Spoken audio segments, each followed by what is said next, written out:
Are you ever curious of what lies in the dark web?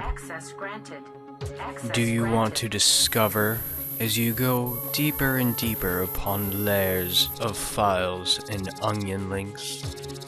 Well then, let's check out the Dark Web Archive.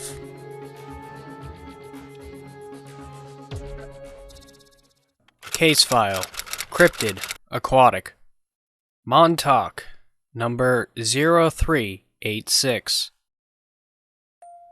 While there are some known cryptids in the water, either in the depths of the ocean or the relative shadows of inland lakes and rivers, they are more likely to submerge rather than cause acts of violence that would bring the attention of the morticians to their activities. But there is a cryptid that is closely tied to the waters. There have been sightings of these creatures, though not as many as large case files I have to document. Referred to as the Montauk Monster, and reported as a hairless sloth. It turns out that there is more to these creatures than the mainstream media do not wish to report. While I may find it unusual, those with an emotional range greater than Edward Cullen in those movies may find it disconcerting. The location of this body is near the city of Seattle, Washington, in the United States. The body was recovered at 0310 on April 10, 1970. The body washed ashore and spotted by a passerby. The desk sergeant who got the call was an informant for the morticians, who, after hearing about another Montauk, notified them immediately. The body was examined and the results were noted down. Autopsy.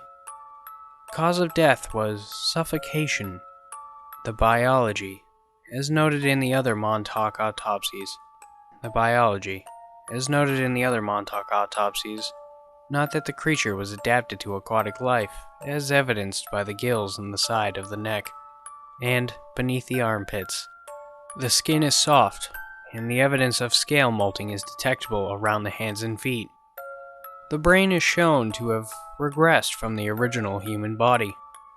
The skeletal structure is misnomer, as the skeleton is more elongated cartilage, and the musculature of the spine has been redesigned to allow a hands-free swimming form of locomotion.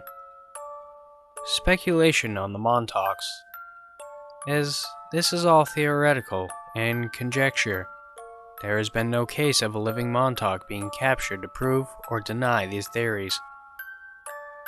It is believed that very rare individuals who have been involved in a crash involving vehicles in deep waters, that they go in emergency evolution de-evolution.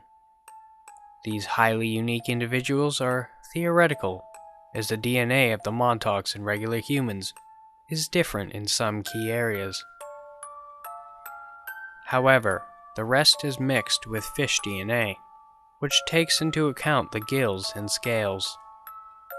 Why Montauks beach themselves like whales is a mystery, though it is believed that a dormant part of the mind that has access to memories of being on land, they try to replicate that and suffocate. Though the groupings of these creatures have been brought to repeat attention.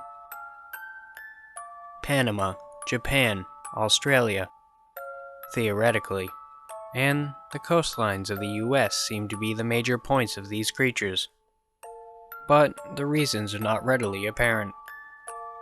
Given the history of these creatures, it is unlikely that they are in any way related to the military dogman experiments. The forced combination of fish and human DNA would not be readily viable.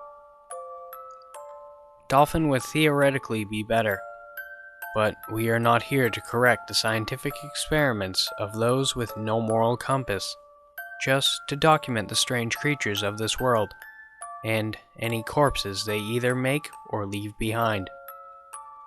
As I read over the case files of these Montauk creatures, I am surprised at the lack of theory regarding the mythical city of Atlantis as a viable possibility. But there might be something in these case files regarding this. The retired mortician has popped in to see me a few times since we made it back from our encounter with the troll and ogre. He has never autopsied a Montauk, observing that, if he had then, maybe the mush corpse wouldn't have affected him so badly. His skin pales again at the thought of his last autopsy he performed, but he doesn't vomit, which is progress. I am curious about these Montauk creatures though.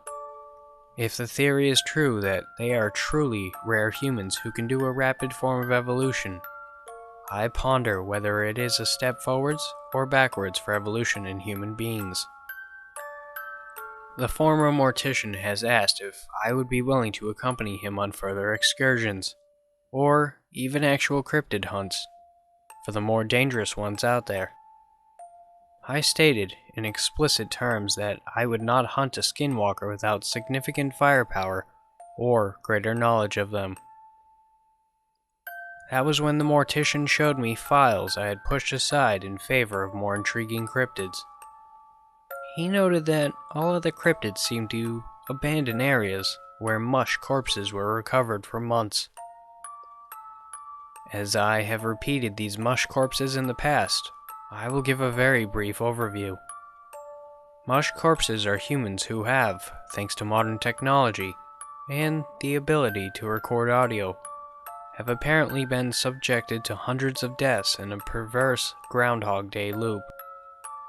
And then, after whatever causes them to suffer deaths that are literally impossible, the body would be found in a public area to be recovered.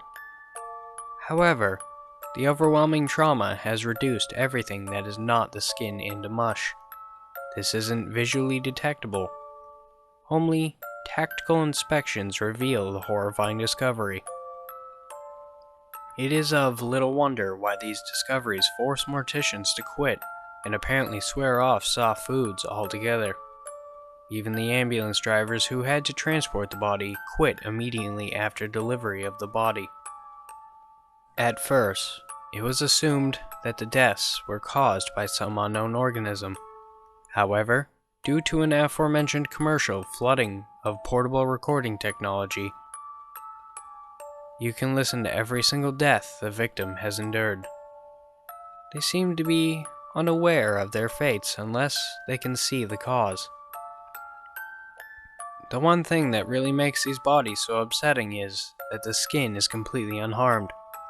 Apparently, cleaning up after yet another attempted autopsy on these bodies is almost as bad as the autopsy attempt itself.